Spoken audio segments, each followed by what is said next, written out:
Hello dear student, কেমন আছো? I hope প্রত্যেকে ভীষণ ভালো আছো। আজকে আমরা কোষে দেখি 23.2 এই চ্যাপ্টারের ছয়ের দাগের একের অঙ্কটা করব। এই ছয়ের দাগের একের অঙ্কটা কি বলেছে দেখো, বলেছে যে দেখাই যে sine square 45 degree plus cos square 45 degree equal to 1। ওকে, এই অঙ্কটা আমাকে করে দেখাতে হবে। দেখো, প্রথমেই আমরা কি করেছি, খাতায় একটু লিখে নিয়েছি যে sine square 45 degree plus cos square 45 degree equal to 1।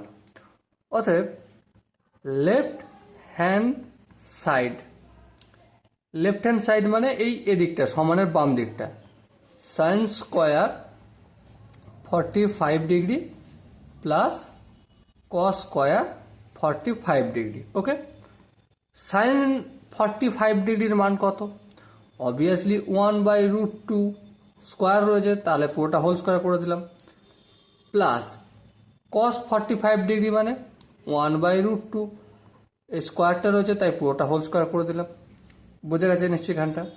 এরপর দেখো, 1√2, এখানে 1-এরও স্কোয়ার আর √2-রও স্কোয়ার, 1-এর স্কোয়ার মানে তো 1 হবেই, হ্যাঁ ঠিক, আর √2 তার হোল স্কোয়ার, 1-এরও স্কোয়ার একবার করে রাখলাম, এটা একইভাবে করলাম।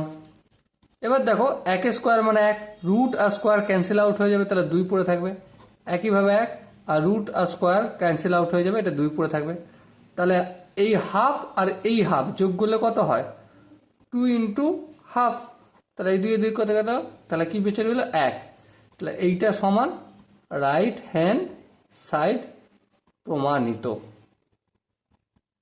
ওকে, সো ডিয়ার স্টুডেন্ট, আশা করি ছয়ের দাগের একের অঙ্কটা প্রত্যেকে বোঝা গেছে। যদি কোনো জায়গায় ডাউট থাকে, যে কোনো জায়গা মনে হচ্ছে দাদা এই জায়গাটা একটু স্পিডে করে দিয়েছে, এই জায়গাটা বুঝতে পারছি না, তো কমন সেশনে জানিও, আমি প্রতিটা ডাউট ধরে ধরে ক্লিয়ার করে দেবো। ওকে, চলো দেখা হচ্ছে নেক্সট সেশনে। ততক্ষণ মতো ভালো থেকো, সুস্থ থাকো, জয় হিন্দ।